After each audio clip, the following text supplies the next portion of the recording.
And hello there. What is going on, everybody? Thanks for joining us live on another episode of Mando Chat. We're going to be talking about Chapter 4, Sanctuary, but we've got a special guest today. It is Dión Morales from Gold Squadron Podcast. You may know him if you've been to any event featuring X-Wing streaming. It's all about these guys, and I've actually met Dión a couple of times at a couple of conventions, and we've been wanting to get together. So thank you so much for joining us. No problem, man. I love Star Wars. I'm like the X-Wing guy, and you sent me a message, Dión, do you like the Mandalorian? I said, I'm in. I'm here. Let's talk some Mandalorian, man. Absolutely.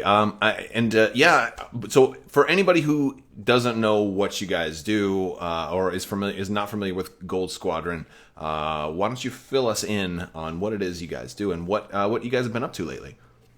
Yeah, man. So basically, we're all about making sure we have exposure of X-Wing all around the world. I have literally traveled to, 4 continents now and streamed different live events. We do every premiere event in the United States, and we also did a whole world tour last summer, working on some other world travel for X-Wing.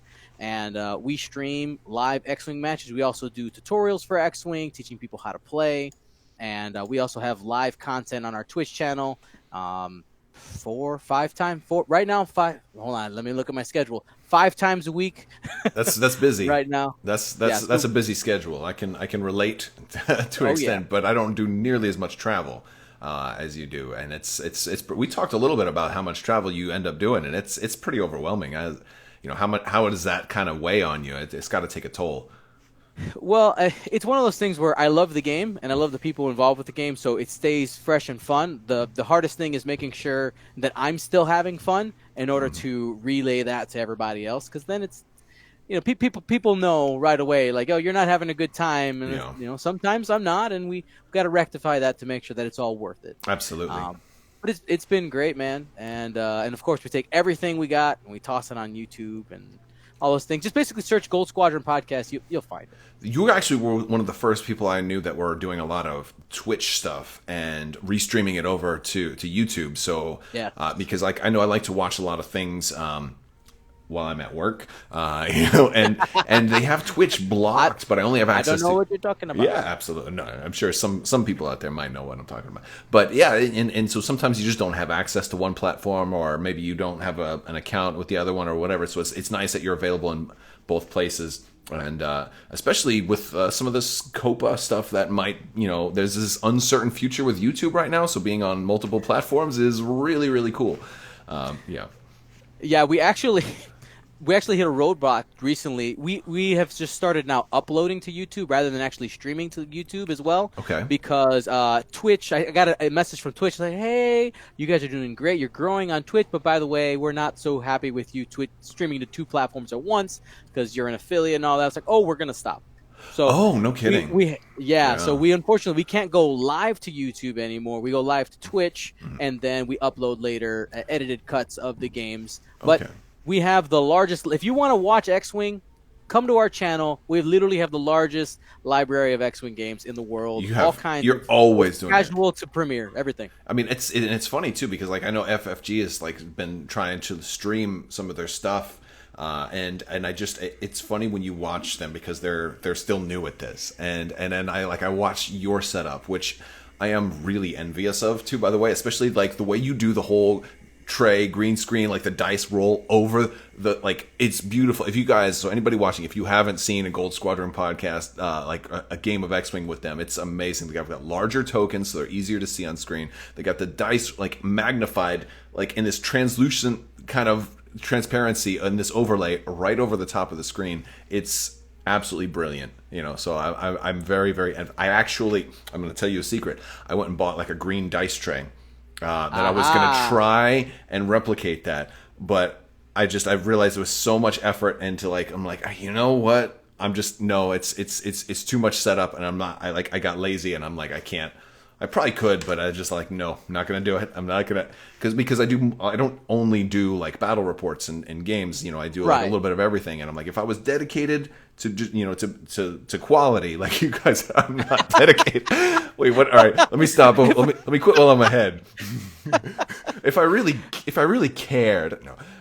But yeah, so you guys absolutely, you're trendsetters and blazing the trail in this in the world of X-Wing battle reports and streaming it. So well done. I love it, man. And our next one is actually this upcoming weekend. I'm flying on Thursday night to Philadelphia. We have the first system open for the upcoming season. Oh, that's PAX Unplugged, right? PAX Unplugged. We'll be live on Friday all day, and then Sunday, from the cut to the final. Very cool. I wanted to go to that. I've had a lot of people asking me if I was going to that one. And it's not going to work out for me this year, but I only get to go to like maybe 1 or 2 cons a year, so I have to be very selective on when they are. But let's talk Mandalorian. Is this new show? Have you heard of it? It's pretty good, I heard. Yeah, it does look pretty good. Some people saying, who liked Chapter 4? Absolutely. Yeah, this guy absolutely loved Chapter 4. It was great. But before we jump into it, I do want to just throw out it seems like a no-brainer, but we want to throw out the spoiler warning. So we are going to talk about specifics. We're not just doing like a high level, hey, we liked Chapter 4. We're going to go into it and we're going to talk about specific details. So if you haven't seen Chapter 4 already, watch it first, pause this. We'll watch Chapter 4, then come back and then talk to us about it. And then, trying to keep, that's what kind of why this is on a Sunday night. I wanted everybody, or at least as many people as possible, to have a chance to really watch it on their own schedule and then come in and chat with us and ask questions and chat live. And that's, so it's like more of a group collaborative thing. And so I think these are going to be every Sunday night with, I think next week we're going to do an exception because Christmas is creeping up and they're kind of, it looks like they're going to have like a Friday and then a Tuesday episode. So they're going to have another 2 episodes in 1 week again. That's coming up soon. So, but oh no, more Mandalorian. I know. I don't know what I'll do. And then of course they're not doing it on the week that episode 9 comes out. So they're like taking a week off there, which is, oh no, more Star Wars. What am I going to do? This is a great month to be a Star Wars fan, by the way. Oh yeah. So yeah. But anyway, so yes, this, with that said, this episode was called Sanctuary, which brings me to my first praise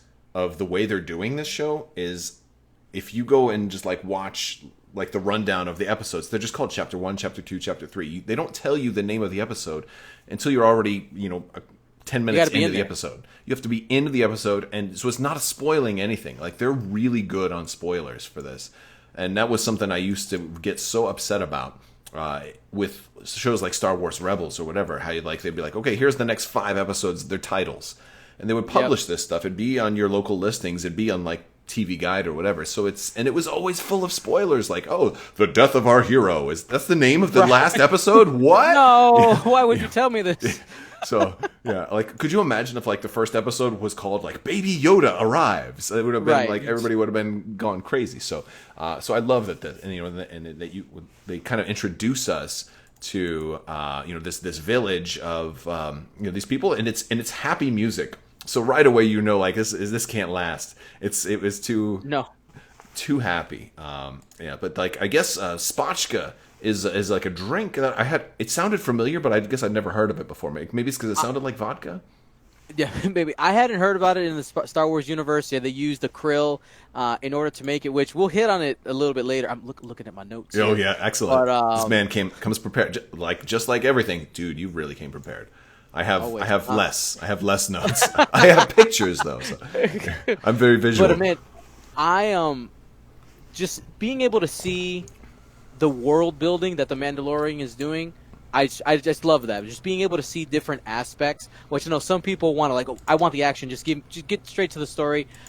I think this is just really important. It's setting up, showing that, hey, there are people on this planet that we're probably going to get to somewhere in this episode, and they're some type of farmer. Right? Yeah, instead of just being innocent villagers, like here's what they do and here's why it's relevant, and it's a little bit of world building. I think the amount of balance they strike with this show with things like this is there's enough world building without getting lost in it. But at the same time, there's enough familiar things. Like most of the aliens we see, like we're going to see that eventually attack this village, are alien races we're already familiar with. It's not like every director has to say, no, I need to put my mark on Star Wars. It's all new stuff that you've never heard of before. And I love that. And so that's really cool. But we see these. I think they're Klaatuinians.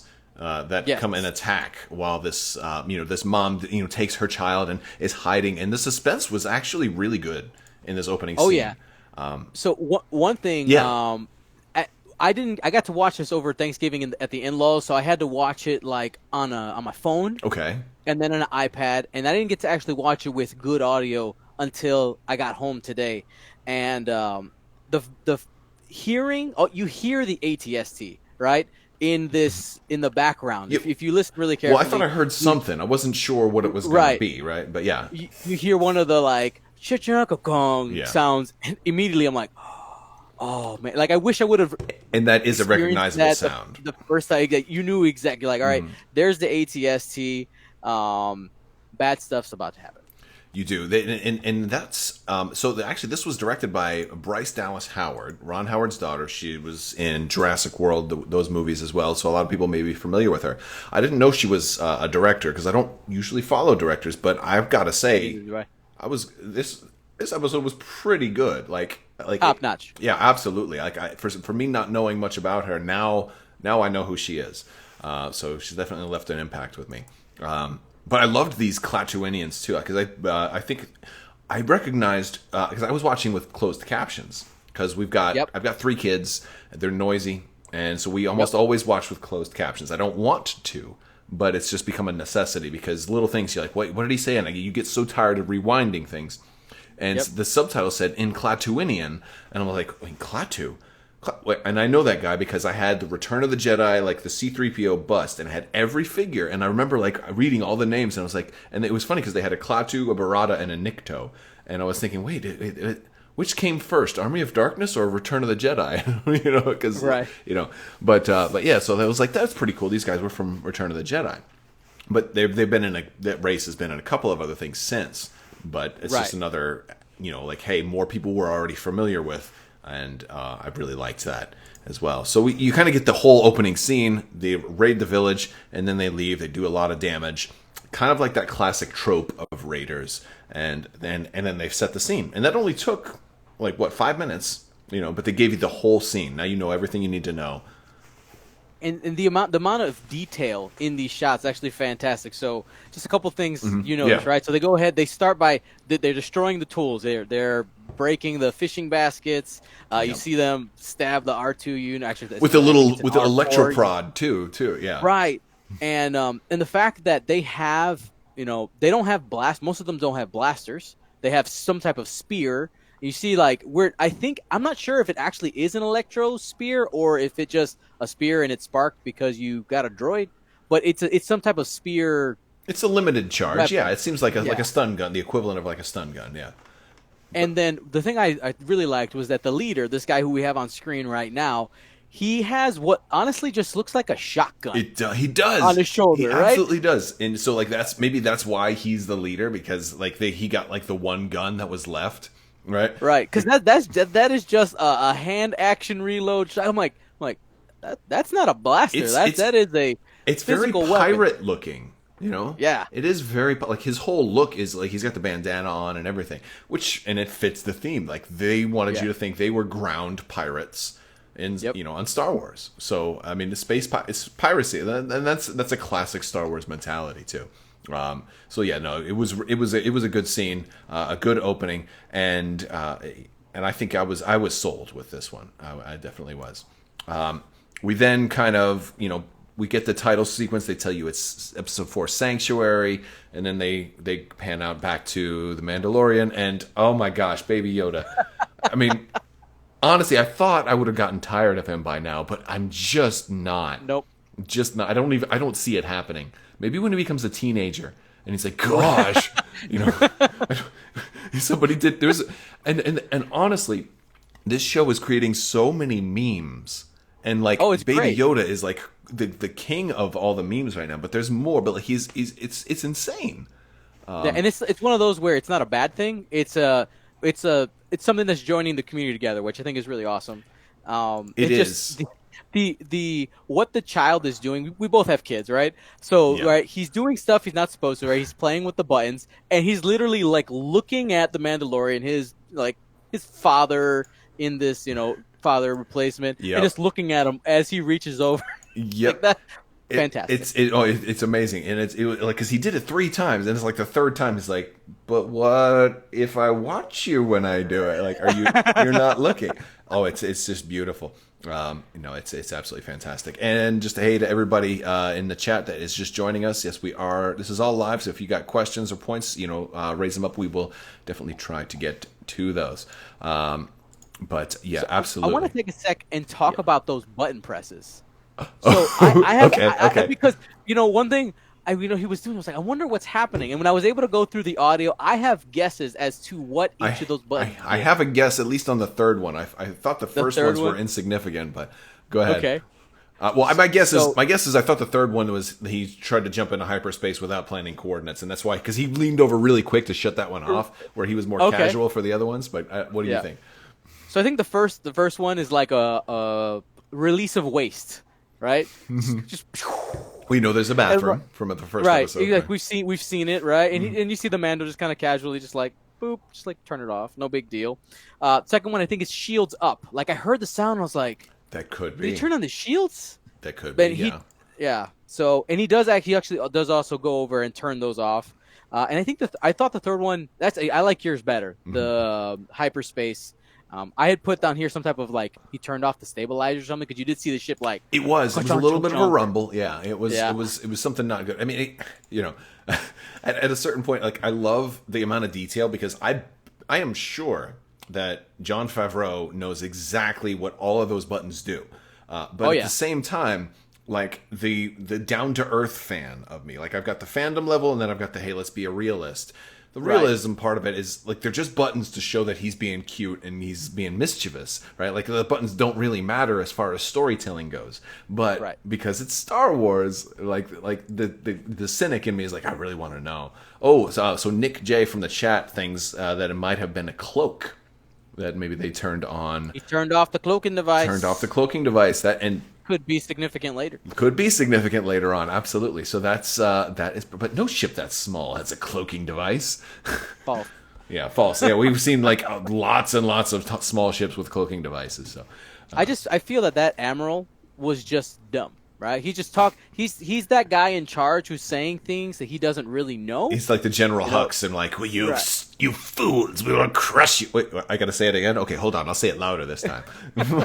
Yeah. No, but great opening scene. We see the Razor Crest landing in this lush, beautiful world, and he's saying, hey, we're just gonna lay low, hide out for a few months. And he's getting affectionate with the babies, calling him a little womp rat, and it's just good kind of kind of a warm opening, despite the Raiders.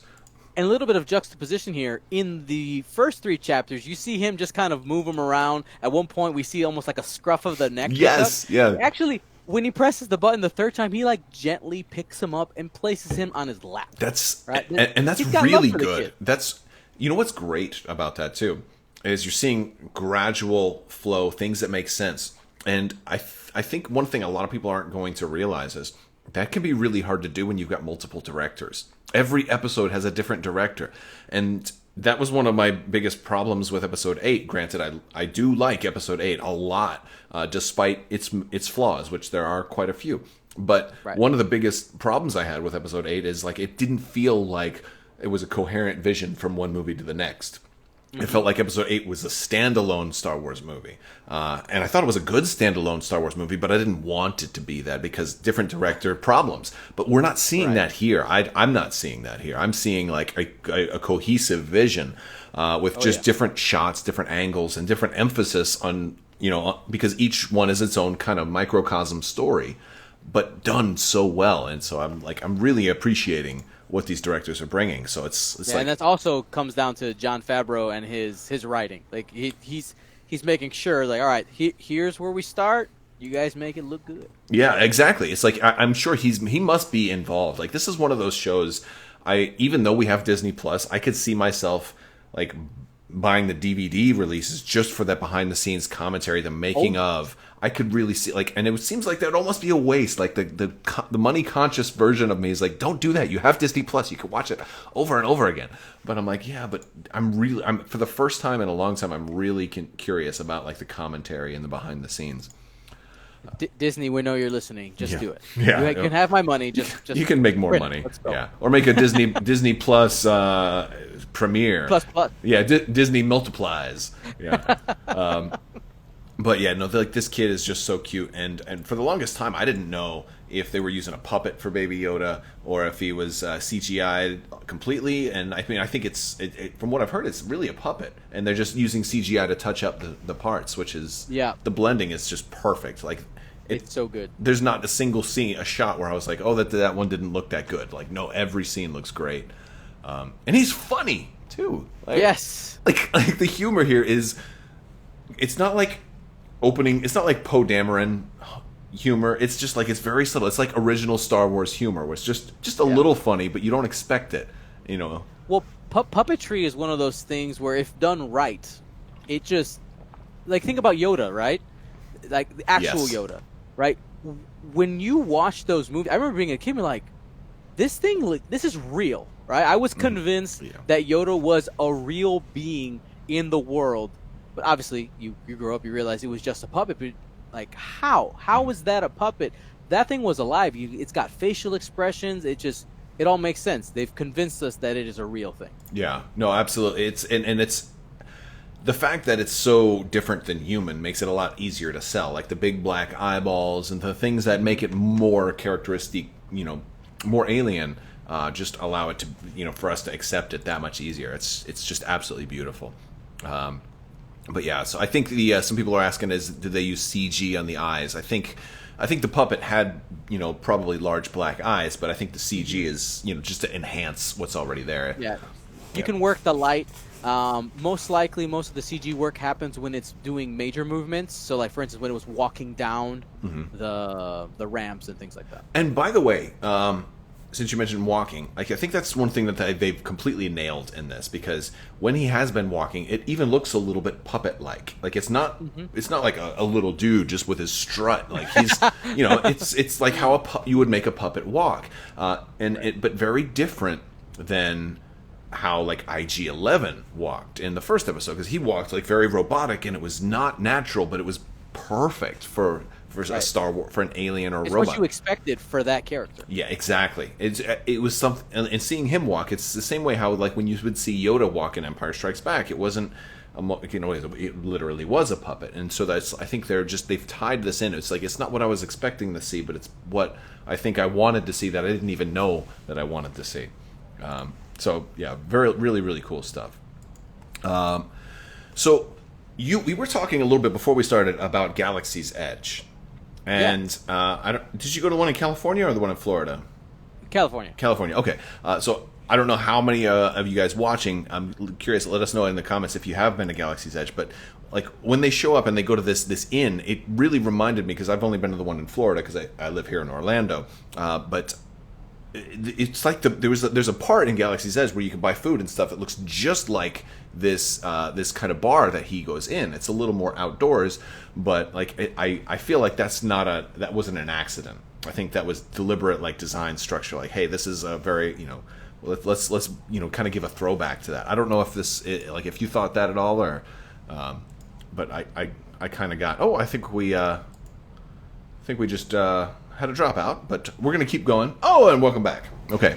There you go. Yeah, we just lost you for a second there. Well, hey, this is what happens when you're doing live. We'll do it live. We'll do it live. That's right. We're going to do it live. So for me, the Galaxy, I didn't honestly have that connection, which is, I feel like I need to watch it back and think about it. It could be that the parks are slightly different too, because maybe. So you think about like the cantina. Yeah, where you can get like the Ronto wraps and all that stuff, where you get like that little hot dog thing and stuff. Oh, and they have the big guy roasting on a spit in the middle, so it's a little different. With the pod racer. Yeah, exactly. But this scene, like this type of inn, kind of reminded me of the same decor that they had there. which I mean, it would make sense. It's still some type of outer rim world, so Right. yeah, it was pretty And cool. a little tidbit here. So when they're landing, he calls he calls the planet a scug hole, right? So do you remember that? I think I must have flown right past me. No, Yeah. So he says, we're on Sorgan. It's the name of the planet. Right. It's Scug Hole. And I was like, what's a scug? I had to sit here and look it up, right? Have they used that before? Yeah. So a scug is a derogatory term for a Zygarian, and a Zygarian is a feline alien in Star Wars. You actually see them in the Clone Wars, but they're known for being slavers during the Old Republic era. Wow, you have dug deep. That's a deep dive there. Yeah, no, absolutely, very cool. Like, you have like, how is like, what does that mean, right? You just says this word. I'm like, it has to be within Star Wars. Like, I kind of would have been disappointed if it wasn't connected to something, and then seeing that it was like, somebody in the writer's room, Jon Favreau, maybe with some help, was like, we need an insult. Somebody come up with something, right? Come up with Scug Hole. That's great. Scug Hole. Well, now that's something I guess you could get on a T-shirt now too. Like I'm proud of it. Slimy Scug Hole, my home. This is, yeah. So then we see a live action. Now I'm not sure because I have some confusion on what exactly, because I saw this and I was like, Lothcat. We're actually seeing a live action Lothcat, but there's also another type of cat that looks almost the same, a Tuca cat. Right. And I'm not sure which one it is because we bought one at Galaxy's Edge, and I should have grabbed it here, and I think the kids are sleeping with it. But yeah, well, but anyway, but I think it's a Lothcat. But yeah, I thought Lothcat too. My wife went, "Are you sure?" And I was like, "Maybe." I said the same thing, maybe Tuca. But I think I think the correct terminology is, and let me know in the chat if I'm wrong. But I think that's like that species is a Tuca cat, but the ones on Lothal were specifically Lothcats, like bear versus polar bear. Like right. I think that's basically. But I'm going with Lothcat. Lothcat's a lot more common. Oh, here we go. Yeah, we got this one right here. And I don't know if you saw these guys. They you pet them and stuff, and if you. And you can have them go. They can do that. They got teeth. Yeah, they're freaking cool. They're except that they'll just keep going for a while. So the kids will fall asleep, and then it'll just go like. Yeah. Yeah. All right. Thank you.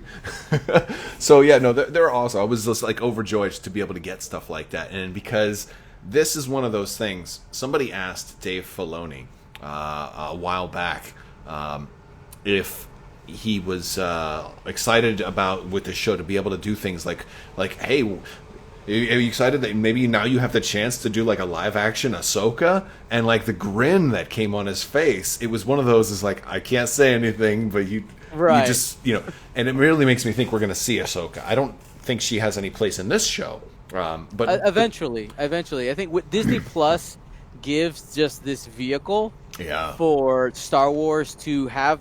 We know that we have the Mandolorian, the Cassian Andor show is coming, Obi-Wan is in production or pre-production now. They have so much room where they don't have to worry about trying to do a motion picture, and they can worry more big picture for those, more kind of mass media. Yeah, well, that's kind of, honestly, that's what this is. This is like a movie, but it's like a 7-hour movie that they just weren't able to do in, because you can't make a 7-hour movie nowadays. And, so it's, back in the day we used to have those mini series or whatever, and it was a way for you to tell a 7-hour story, and this is the perfect platform for that. It's and they're really doing it the right way too, because even the episodes that feel like they might be filler episodes still have important plot points. I thought episode 2 was kind of like a filler. But it was a world building episode, no doubt. That's what it was. But I think, but it still had important things to it, and it was still good. So exactly. So we got the Lothcat. It was cool. We finally meet Cara Dune, which I know a lot of people were really kind of like, when are we going to finally meet her? And it was great. It was very cool. A lot of people may not know this, but the little tattoo she has on her cheek is a rebellion insignia, the little Firebird. I didn't know that. Yes, I actually I only looked for it specifically because she had said that in an interview when they were doing the the Force Friday unboxings, and on her Pop vinyl, her Funko Pop, they had gotten it on there, and she was like, "Oh my gosh, I'll tell you guys a secret. You probably won't know this, but I know it's there." And so she actually has a rebellion tattoo on her face. That's awesome. Yeah, I like this. I have to give a shout out to the waitress, who I think was it was maybe my favorite scene of the whole episode. The waitress is like she's coming over and I was like, "Hi, what can I do for you?" And he's like trying to get information on Cara Dune, and he throws her extra money. She's like, this is how you know she's an honest waitress. She's like, "Oh my God, I'm going to give you such good food." And he's like, "No, he's trying to get you to he's trying to get you to give her dirt, like you were withholding information." Because the waitress, she put her hands in her pockets, like, "If you line my pockets, I'll tell you." So he just took you could tell he's from the scummy world. And she's completely innocent. Totally innocent. Just the sweetest, I want to see more of that waitress. Out of all the characters in these episodes, I think we're going to see some again. I think we're going to see Cara Dune again. I think there's a pretty good chance we'll see IG-11 again, possibly. I wouldn't doubt it. I wouldn't doubt it. Maybe season 2. Yeah, or maybe the season finale too. A finale. Yeah, I'm in. I think so. But I would love to see this waitress again. She was so funny. I absolutely loved her. And I don't think she had a named character. But she was so sweet. I don't either. And now that since we're in the cantina right now, one thing I did notice it is a half a second, Tim. Really, it is a half a second. But the very first shot we get as they're kind of setting up the cantina, you see there's more people, and then he walks in. In the first shot, if you guys go with your control now and go pause, you actually end up seeing one of the characters, the one all the way on the right, has an Endor Rebel helmet on. No kidding. What if it's? What if you think it's Ezra? He likes to collect helmets, right? I don't know. Boo. Gotta go deep for that one. But when I don't have the image prepared to throw out there. Okay. So you guys are gonna have to go back and look it up. Yeah. But it was one of those where I watched it. I mean, I've watched it a few times, and because I was on tiny screens, and I actually got to watch it on the big screen today. Yes. Is that what I think it is? Paused it and was just looking at it and going, "That's exactly what it is." And what I'm talking about, guys, is that one where it's the metal brim on all the way around, and you have the rippled cloth on the top. And so some people in the chat are asking, who do they think? Who do we think it is? I don't think it has to be anybody in particular, because from what I gather from reading the books and the world building that's gone on post Return of the Jedi, it definitely seems like a lot of memorabilia just gets sold off, and junk collectors, people trade and sell. Sure. So it could just be somebody who's hey, people buy stuff from other wars, so it could be a veteran who retired. We know Cara Dune is there, but I'm a really easy theory. Maybe it's too easy. Is what if they came with Cara? Right? They're hey, we're both kind of leaving. They both were on Endor. They left that door open, and that's a pretty cool thing, because obviously, we knew that, or we had a pretty good idea that she was she was a heroine, not a villain. But the audience doesn't know that, and he's certainly, the Mandalorian still doesn't know that. So you get this great fight sequence, because he's just here, watch the kid. Loved this fight sequence. Some of her moves were amazing. You thought he had her dead to rights, and she flips him over. Great. And this is the type of stuff, you get in every episode, you get some great action, but this one was a really good one. And I love the way it kind of ends. They're both pointing the guns at each other. But I love that you didn't know that much about her, and so it was great. So you see her be amazing. I did a little boxing style punch by punch scorecard for the fight. Okay. Because I was like, who would have won this fight, right? If they had to keep going. That's a good question. If they had to keep going, right? And honestly, I think without the Mandalorian's armor, Mando loses. I agree with that. And there's something else here, because you mentioned the armor. I love the sound effects in these fight scenes. I love that when he gets hit, you hear that sound, it's a good metal sound, and it's there. It's reminding you that's protecting him. He would have been hit really hard.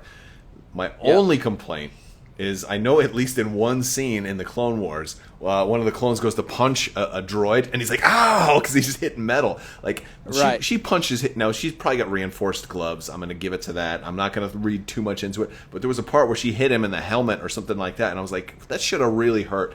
You know, she could just be conditioned to pain so well that she just shrugged it off. She is a BAMF. Put it that way. Absolutely. She's really good. Absolutely. But so with my little scorecard, there were 11 like hits or attacks that would have done significant damage that Cara did, while the Mando only did 5.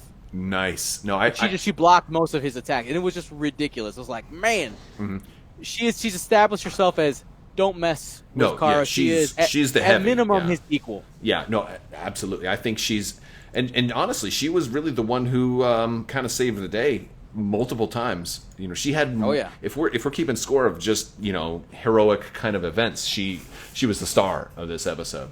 Oh yeah. But then you get like one of the best the meme of the week right here. Like Baby Yoda's like they're looking, and she looks over and sees him. And he's just sitting there drinking his bone broth. He's just drinking his soup, Yep. and it's just like, okay, you guys about done? Yeah. Loved it, and I've instantly Important seen to note that the waitress didn't watch the child at all. Okay, watch the kid. Sure. You know what? You're exactly right. Granted, he has a way of like slipping out. Oh yeah. She didn't watch him though. That's great. It would have been so funny too if she had come out afterwards, like, where did he go? Like if you'd have seen her run out in the background, like, yeah, he's out here. She still doesn't even know. That's funny, and this is another reason I love talking about this show with other people too, because there's so much going on. I didn't even realize that I already said she's one of my favorite characters, and I didn't realize she completely screwed it over, right? So yeah, and like I'm curious about, like, I want to know more about her, just because in the few sentences she says to the Mando, like there's a lot there, especially with some things that could come in the future. So she ends up saying, are you still talking about the waitress, or are you talking about Cara Dune? No, sorry, Cara Dune. Yes. Sorry. Okay. So so they sit down and they have a great little conversation, don't they? Right, so she says, right, most of the action after Endor, taking out ex-Imperial warlords, and as soon as she says that, one of the things that pops into my head are one character we haven't seen yet. We see him in the previews. Moff One that Gideon. we have saw. Yeah. Right? Yeah, is that what his name is? I'm not sure. Yeah, the black guy who seems to be Mando. like the main antagonist for this whole thing. Right. Yeah. So him, and then also there's the client, the guy who was in the beginning. Werner Herzog's character, Werner and I Herzog, forget yeah. his actual character name, but yes. He's just listed as the client. Mm-hmm. The client. But, like, I don't know. I just got a little like, I wonder if there might be some connections there, specifically to, what is Moff what? Gideon. What's the name again? Moff Gideon. From what I understand, his name is supposed to be Moff Gideon. I think IMDb has him credited as that. But So Gus, basically. yeah, All right, that guy. Yes. Deep cut, if you guys don't know that. All right, so, but I thought that was really, really cool. And then the whole, like, early retirement thing, like, did she defect Yes. from the I'm rebellion? glad you brought that up. Like, what's up there? Well, the fact, and they don't go into it, which is great, Right. because at least it tells you what you need to know right now, but it definitely leaves that door open for, okay, so if she was on the lookout for, she thought he had a fob on her, which means she's wanted for something, and she's like, well, let's call it an early retirement. In other words, This was not literally an early retirement. I think she killed somebody she wasn't supposed to have. Okay. Because like, look, she's obviously expressed displeasure. She's like, at a certain point, we became peacekeepers, and so she was not happy about the whole being a peacekeeper thing. She wanted to see more action. As she said, it was not what I signed up for. She wanted violence. Granted, she chose the right side to apply that violence, but she couldn't handle the peace. She's probably got PTSD. And you saw some of that. You see some of that later. I think later when she's in the puddle and stuff, and we're going to get to that. But I think there's definitely some PTSD at work here, and it's also a great reflection of things that are happening in society now too. So it's just a great mirror into our own reality. But Nick J in the comments says maybe she killed some Ewoks on Endor. Like, oh no. Yup, baby. Oh, yub nub. Let's play a slow yub nub. Yeah. No, but yeah. So something. She's got a history, which is ripe for exploration. I do think we're going to see her again. I think, like, if it was just a defection, Like, why do we really think that the New Republic would put a bounty on somebody defecting from the military? I mean, obviously, in our U.S. military, that's a serious, like, just up and leaving, going Yeah, AWOL. yeah. Yeah, that's That's a big deal. There's a limits to So, how far they'll go after you, though, because it's like, all right, right, if we run into you, we'll bring you in, but we're not going to really send people out, and and right. maybe they didn't, and that's the thing. We really don't know if there were bounties on her. She just assumed. She saw him, assumed he was there for her, and that's So there's a lot of whatever Something's she on her did, conscience. something. Yes, and maybe she doesn't even know if they know what she did. So there's Right. so much. I'm actually really curious if they've already written her backstory, or if they wrote it deliberately to be open ended so somebody else could do it. So it's going to be interesting, and maybe we'll find out. I have a feeling she shows up again because I think in one of the previews they showed her with a heavier, like a fully auto, like a Z6 or something like that, and I don't think we saw that in this episode. So I feel No, like she didn't she's have that. could have been a deleted scene, but I feel like we're going to see her again until our paths cross. Yeah. That's right. Yeah, okay, more quotable lines too. There's a lot of that. But yeah, so they have a great conversation, but she basically tells him, "Okay, but you need to get the heck out of here. You're gonna draw too much attention. This is my bunch of sweet, innocent little people. I can't have you corrupting them with, And I think that was the other part of it because he already saw that like this wasn't the type of place that he belongs. With the whole Right. the money bags. So he's getting ready to leave, and he's just like, okay, fair enough. And I think he knew that she could whoop him too. Because she even says, She had me, guys. yeah, he's like, unless you want to go another round, you got to go. And he's like, all right, crap.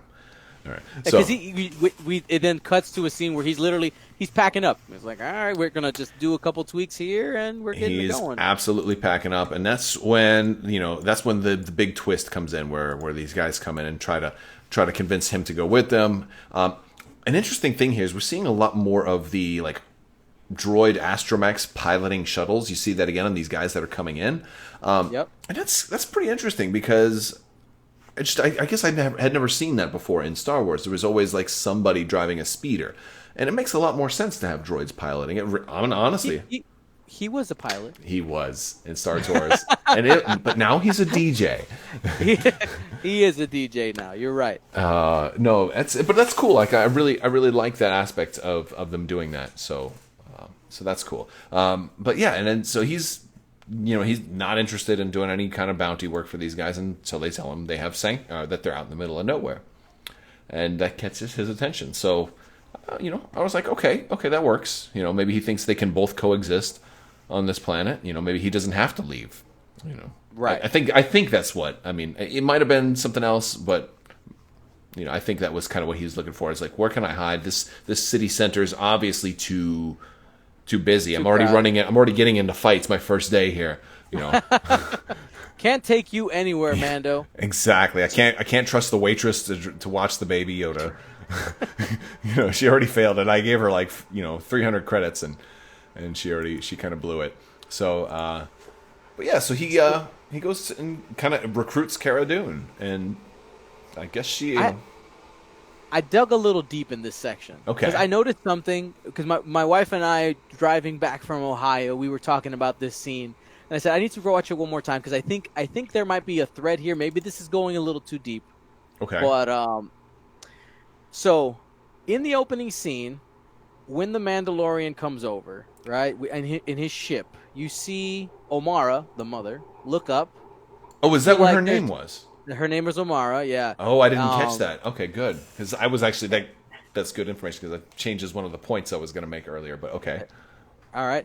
So we see her and a couple of the other villagers see the ship. Then in this whole sequence, you have one of the two, which their names I actually don't know off the top of my head, but one of the two guys that propositioned him to come and help them. He says specifically when they were talking about, like, are you a Mandalorian or have Mandalorian armor? When the Mando says yes, he goes, you see, I told him. Now this I found this curious because you actually see the sequence in which they ride up. They're not speaking to each other. They're just going up. So this got some wheels turning. And again, this might be some crazy theory corner. But is there something about his ship that told him, number one, first, how do they know where to find him? They saw a ship and they go randomly looking for somebody to help them? No, they came for him. Yeah, They no, came absolutely. for him specifically. Because the mom saw the ship coming, and that was like, hey, oh, so what made her think, hey, there's a ship? I'm sure somebody on there would fight a battle for us.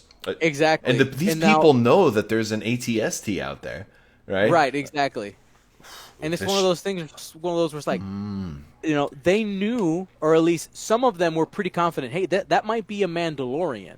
And Or they had at least a already bounty discussed hunter. this beforehand. But yeah. Right, exactly. Yeah, well, I have to presume that these two guys kind of saw him as they were coming up. Granted, they didn't show them speak, but like they might have seen him for farther out. There might have been some whispering that happened off camera. I don't know if they would have known that he was Mandalorian, because especially with, I'm going to call this new Mandalorian culture, because we had the whole helmet thing. Agreed. We have to kind of assume that the rules for Mandalorians right now are different than they used to be, considering there was a purge and the game has changed. So big time. So with new Mandalorian culture, like they're, I lost my track where I was going here, but the point is, I think that they were talking about stuff beforehand, and they had to just, kind of draw these assumptions, which kind of led to that question. But I don't think, I don't think that she necessarily knew. I think you might have just thought it was a bounty hunter or something like that. But it does kind of raise the point of like, what is it about this type of ship? Because I think this ship, we see a couple of them in the episode 9 trailer. Like if you look, at least one, the one, and I behind. think there may have been a couple more, because I wasn't sure if they were like the Wookiee gun ships, from X-wing. You got the Azatuk, because from a frontal profile, it does have a lot of similarities, which maybe it's made on Kashyyyk. Hey. It's maybe, although it looks a little more metallic, but the point being, there's something about that ship that cued her in.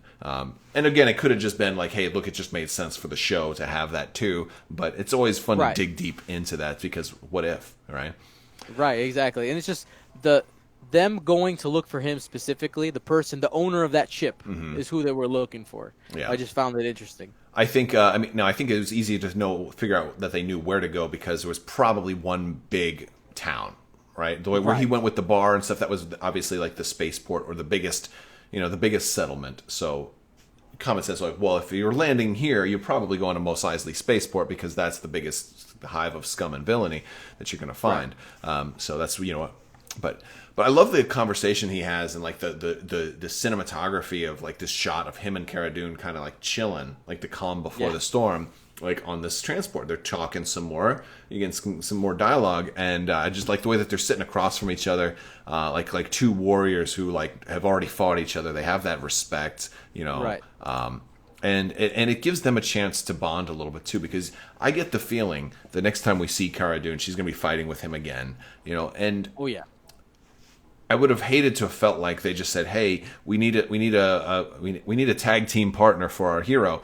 Just throw them together." Like it's like, I feel like they did a good job of explaining why they, the fact that they fought first is cool. Like if you've ever been in a fight with somebody that didn't end in like tremendous bloodshed, there's a degree of respect that happens after the fight, and so hopefully that will resonate with some people. But despite that, they've also done enough other scenes of them working together for a common purpose to kind of show how they built some camaraderie, and this was a great scene for that.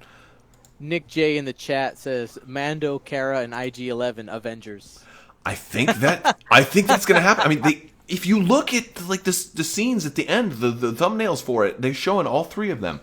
I don't think they would have advertised IG-11 this much if he was only in one scene. I agree. Don't think. Granted, it was a great scene, like amazing scene, but yeah. So all right, so another great like continuation of this. They finally arrive in this village. They kind of slept. It took them all day, but I loved all the children rushing to them when I get like this is another thing. I think this is a director, like the director's influence on this. I think this is Bryce Dallas Howard just saying, hey, look, I want this scene of like they're arriving as champions. It's a kind of a trope in movies. I'm thinking of what was that. You've got kids, you may have seen like Ants, or A Bug's Life. Yeah. A Bug's Life, I think it is, where like the circus bugs come in and they don't know it, but like everybody's like, yeah, it's certainly different here. They're not circus bugs; they're actual, but yeah. So like, I just love this it's scene. the townspeople excited for these people that are coming here to save them. Yeah, That's how they're these looking. outlanders who've showed up and they're going to fix all of our problems, even though we didn't tell them just how bad these problems are. So Right. just a great kind of setup here. And and then the Mando kind of finally meets. What would you say the mother's name was again? Omara. Oh, I like her. I like her a lot. And she's. I want her to come back. I want more of yeah. her in this series somewhere. She's got a backstory. You got to sure. know. Like for like Omara, I'm thinking like maybe the books will go into it. I don't know. I don't know if they're just going to leave her as like the goal. Like I think this is another goal that the Mandalorian has. Like he wants to be able to settle down at some point. They certainly built up an attraction between her and him. Yep. And it kind of was a little bit of like a Last Samurai kind of vibe. That actress too. Like I feel like I've seen her in something before, but she had kind of like almost like a Pocahontas kind of thing going on. We watched that.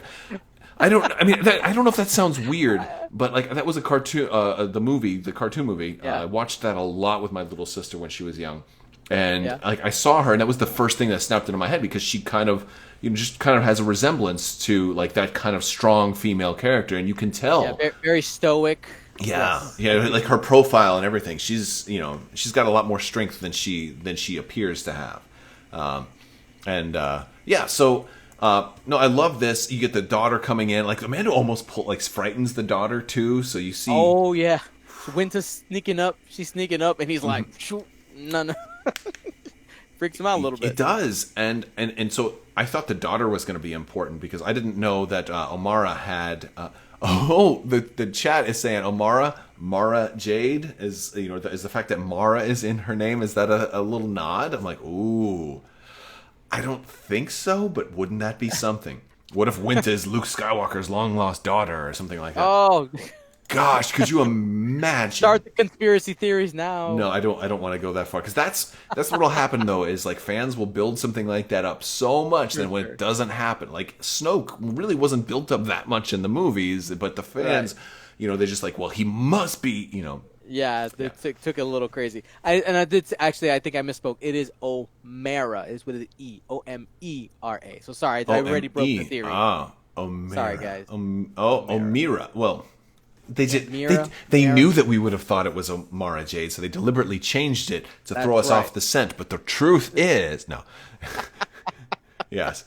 No. But so the daughter actually has the name in the subtitles. Like it says, what was her name again? Winta. Winta. Yeah. Like Winta screams, and I was like, so when I was watching this. I thought she was the only named character in the village. So I was like, well, if they gave her a name, it's a reason.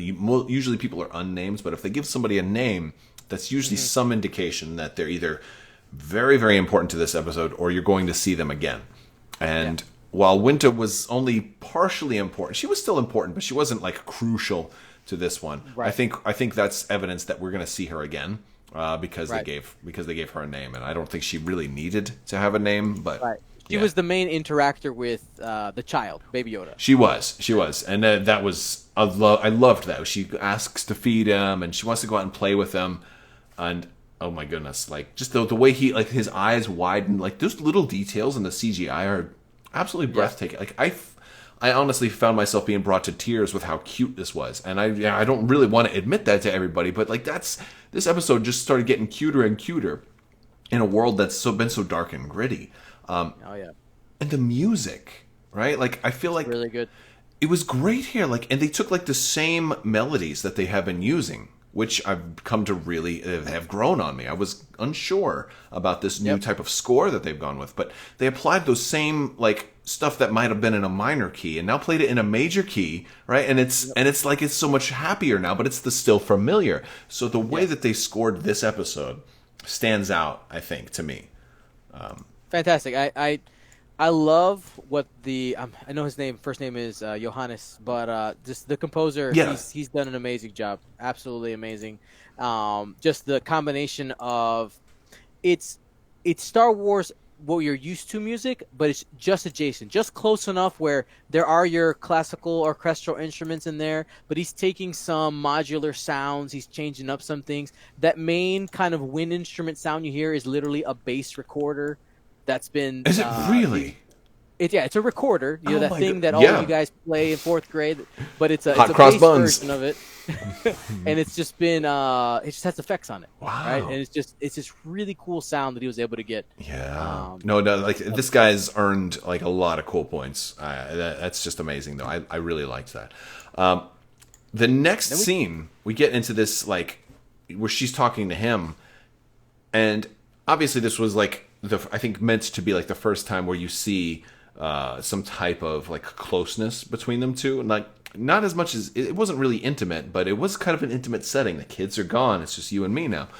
But I think there's some interesting takeaways from this scene. Oh yeah, because she doesn't ask him the questions you would expect to ask. She doesn't ask him about being a Mandalorian. You know, like she doesn't ask him like what he is, or you know, it seems like she knows an awful lot already based on like, you know, because she said something like, "I brought some food for after I leave." Like she already knows, right? Or at least some time a little bit of time has passed. I'm thinking like a day or two where she's been keeping an eye on him. Whether she might be maybe like a village leader or something like that. So she is the one in charge of making sure that, you know, that's she a good set up point. the room for him. There are time jumps here, and I love like the Baby Yoda has a crib now and all this stuff. So there are some time jumps. We see like a multiple week time jump later on in the episode, which if you blink, you'll miss it. I think that's important. That's important. Yeah, it's very important. We're not there yet. Oh. But I thought this scene was important because of the things. Like she says, like how long until he has it been since he's taken it off?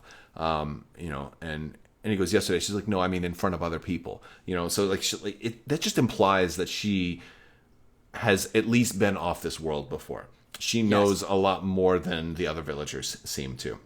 She's not sheltered like everyone else, and I think, you know, she's probably a leader in this village. We haven't really explored the village's stuff, but I think she knows an awful lot, and it makes her very smart about how she interacts with him too. Absolutely. Like, and you know, this also gives the opportunity with the whole talking about the helmet, because there were people who were getting a little ridiculous, I think, after chapter 3, where they were like, "Oh, have you ever taken off your helmet?" And they're like, "No, we've never taken it off."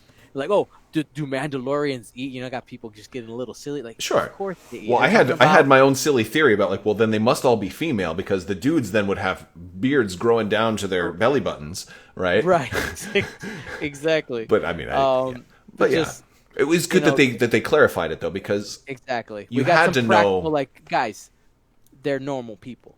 Yeah, no, but it is good to know, like, were there special feeding tubes? You know, how do they, you know, yeah. It's you know, it was good that they clarified it, and this was a very subtle way for them to do it, while at the same time kind of developing, you know, the early buds of a romance here. You know, right? Which is, you know, it was good. It was the most appropriate time to ask those questions, especially in the episode following when the questions were raised. Like, build up and then answer. You know, like question and then answer. And I love it. There's still more questions we need to be answered, but they answered maybe the most important one first.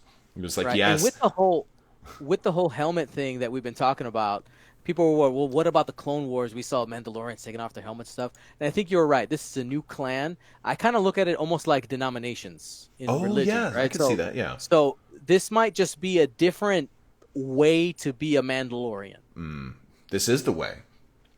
Yeah, exactly. Yeah, no, exactly. I think the rules have changed since the Purge. I think that's the biggest part of it. Since my guess, you know, he said this early on. I think in episode 2 that like weapons were his religion. You do see a lot of religious ties to this way of life, the way, and you know. Due to all of this kind of ceremony, especially in the blacksmith scene and all of this, every time he had something forged, you know, some of it went for the younglings. One of the things we learn here too is that he got that helmet when he was a youngling. They don't explicitly say it, but that helmet is Beskar, right? That was the one piece of Beskar he had at the beginning, and so what that tells me is a youngling, somebody who's coming up through the ranks, that's like their coming of age. Like maybe when you're 13 or whatever, how we have different coming of age ceremonies in our culture. One of their coming of age ceremonies is probably getting that helmet. And so that, and since that's the one thing that's gonna protect you more than anything else, you never take it off. It could stem from the Great Purge. Hey, we have very little Beskar, so this is so precious because it is now so very, very rare since it was all seized. It would that seems logical to me. I don't even see any reason to argue, the new way of life, rather than to explain that it is probably just a new way of life. Mm-hmm. All right. So. And of course we see him take it. Then and it's a very, very low key. Like, hey, we're not going to show his head, but yeah, he takes it off and he eats. Now, honestly, I think go for it. You finish. Go ahead. Well, like my wife was like, but can't those kids see him? I'm like, okay, look, don't read that much into it. They don't see him. That's the point. Like he's watching them like from a position. Like they're doing it just to show you that yes. They should have had the words of like, yes, comma, he can take it off to eat. I kind of look at it almost, it's a very artistic shot, right? Where even if somebody would argue, well, with the lighting, there would have been light on his face because you saw light when they were farther in. I think this is more, like you said, it's an artistic expression moment here where he can take it off and he has a moment to see what his life could look like. Right? I think that's more than a literal, like, my helmet is off and I'm standing in front of a window. I think you're exactly right. It's like it's him showing a degree of trust in this place, a degree of comfort. What else is symbolic? It's not just that the helmet's there; it's that he's got this coffee cup right there too. Like to me, coffee is a symbol of like safety and security. Like when I've got my coffee, I'm good. Like having the coffee cup right there was so like I could plant roots here, and honestly, I'm starting to hope he can. I'm hoping he's able to do it. It's really cool. So it was just so many things about this episode were just beautiful. Like the direction here is, and this is again another thing I'm attributing to the director. This shot was brilliant. Oh, it's so good. Yeah.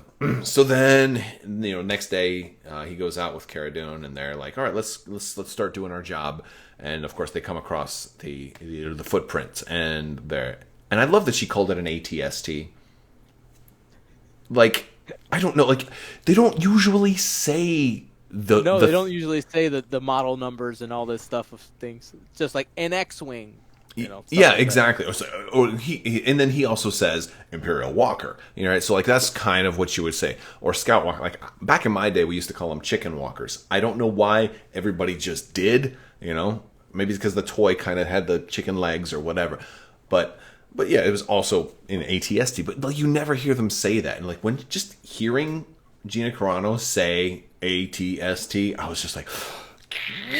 I didn't even know I needed you to hear that say, but it was almost an emotion, almost a religious experience for me. I was just like, thank you for saying those things that we have been able to say the whole time. It was beautiful. So I really liked that. But that's when you kind of get the next big plot twist is, if you didn't recognize the sound already, now you're getting that absolute confirmation. They didn't tell us about this, and that's kind of scary for them.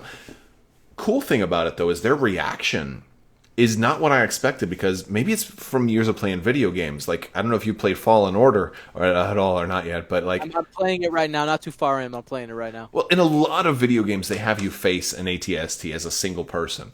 Usually a lot of times you happen to have a lightsaber too. But right. But in other games I think it was Shadows of the Empire, Dash Rendar, shoots an ATST with a pistol, and it kills it. So I have kind of been conditioned to think that, well, it's not that big of a deal. They have them in Star Wars Legion, and they're not that big of a threat. Not too bad. I mean, they're tough, but they're not that tough. I thought the Mandalorian could be able to take one down by himself.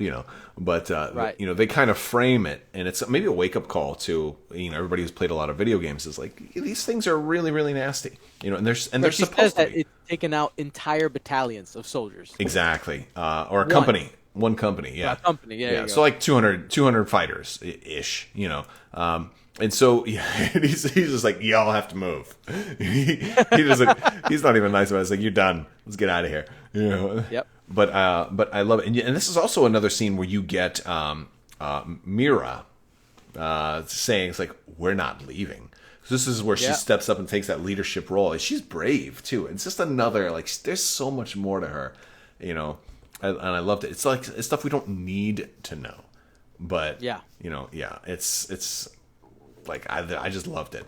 And they kind of come up with the idea to train them, which is training montage, baby. It does. It happens, and it's like, I wanted like 1980s like Karate Kid music. Or you got the touch. Like, maybe they should have played. But no, it was great with the spears and everything. And normally that wouldn't have worked, but we already established that these guys are primarily melee. You know, they got like 2 or 3 guns, not many guns, and they've got the walker. So really, they're a bunch of thugs who found one piece of Imperial tech and created an empire based out of it. You know, found or were given. Ooh, hot take. Hot take. Yes. So yeah, given is really the good question there. Because why would somebody want to give them that? And then maybe if you had you wanted to ensure you had loyalty for when the time comes, right? That's right. Oh, maybe Moff Gideon is up to, you know, maybe Imperial warlords in this system are up to, because like, how would you have? I know we have a bunch to go through, but man, I got some hot takes for the end. You do. All right, so we're getting there. So then they're like, who can shoot? And, you know, Mira's like, she's like looking around like, am I the only one raising my hand right now? Right. And everybody's missing. I think like one person actually had connected with a blaster bolt, but she's just like, she just opens up. 13 in a row. It's just incredible. I was like, oh, she's... And so now this confirms like what I had been thinking the whole episode. I'm like, oh, she's... Okay, what happened? She gave up a warrior's lifestyle to raise her daughter. That's what I'm thinking at this point. I'm like, because, you know, her kid, she cares about family. She protected her kid. She was so brave earlier. She didn't need to hire this guy. I think she could have probably trained them on her own, like if push came to shove, right? She's hiding. Yeah, something is going on with her. She could be hiding. I'm thinking that like she was like this, you know, rebel warrior or whatever, and you know, at a certain point, as soon as she found out that, you know, she was pregnant, she was like, okay, I have to give this life up. You know, my kid is more important. I can't risk. It's not just me anymore. You know. Right. That was my thought, but yeah, she's. If you needed any validation that she has a history, this is it. She's. You don't naturally shoot that good, you know. And the Mandalorian's expression too. He's just like, he looks at her, you know. And I gotta give some credit to Pedro Pascal, because it's not easy to act with a helmet on. No face. No face. No body. Yeah, so he's these subtle like movements of his neck, like, you know, he's just like, whoa, I'm watching you, and it's like the little nod, the slight nod of respect. He's like, okay, you know your stuff. It was great. I loved it. And so that basically kind of fast forwards into, all right, we're leaving. When we come back, we'll be coming in hot, and they, you know, everybody's kind of ready to receive. Like, they dig the big trench, which was brilliant. I liked that, because that's like one of the few things you could do is like Ewok warfare, right? That's right. That's right. It was straight up Ewok warfare. Like, and you know, hey, Cara Dune had been in the rebellion during Endor, so she knows all about that Ewok war. Wait, who was it in chat that said that she had killed an Ewok? Maybe they were onto something. Maybe. And then you have, right, so a couple things happen here, right? So you got a bunch of people outfitted with weapons, which, by the way, are all the Mandalorians, right? Mm-hmm. Weapons are his religion. He said it. Yes. Literally. Yes. Here, have some of my religion here. Yes, he's a missionary right now. He's got barricades up. I love the strategy is very simple, right? It's create a funnel. It's make sure that they all come through this narrow hallway, and we're just picking them off. You make sure, and then they can deal with the chicken walker when it gets there. Yes, it's awesome. And so you can't get flanked. It was just good sound strategy. That's right, and they're one-liners. They're so simple and to the point where it's like, oh, I see what's going on, and then when you see it, it's a visualization of what they were doing. Yeah. Absolutely. No, it was a good strategy, and then the people were also trained well enough to defend. And I think we're going to get to that here in a minute too. But you kind of see some of that stuff. So from the chat, your theory that the Mandalorian as a religion may hold water with that episode. Well, I think it was a line that some people may have thought was a throwaway line. Like you can obviously, I'll sometimes tell people Star Wars is my religion, Right. because I certainly spend as much time with it as some people spend with their religion, if not more. But so sometimes it's like a throwaway line. But here, I think it was a literal thing, and I think you see that more and more, especially with the helmet thing. Oh yeah. But yeah, so they break in, and they're doing like very much stealth tactics, kind of infiltrating this camp. Kind of reminds me of like Anakin and the Sand People, just kind of coming in nice and slow. And he puts one of these explosives, these, and we see like these, like, I want to talk about this for just a moment because I've seen some people complaining because we see this one like takes a long time, and then other times we see him use them, they go off like instantly. I'm pretty sure being around, it's got to have like an egg timer, like you can set it. Yeah, you just twist it and like, oh, I want this one 30-second delay. I want this one 5-second delay. Oh, I want this one 5-minute delay. I'm sure he can set it and then stick it on there. I mean, we have egg timers that do the same thing. It's right. Yeah. I thought that that's just important because I've seen people complaining a lot. Granted, my kids were some of the first people to complain. Like, wait, that's not right because the other one took too long. I'm like, guys, come on. Yeah, that's right. I think you're exactly right, and I had that in my notes. It's important to bring that up. Yeah, because some people, we got laser swords in the Force. You don't think they could invent a timer on a bomb? Well, to be fair, I'm gonna jump from one franchise to another real quick. Apparently, Star Trek doesn't have egg timers, and I only say that because Star Trek Voyager, if any of you guys, and I know this is I'm veering way far off left course, but Star Trek Voyager. I don't know anything about Star Trek, so this is all on you. The whole concept of that show is there was a space station that pulled them across the galaxy, and they were going to have to spend the next 7 seasons trying to get home.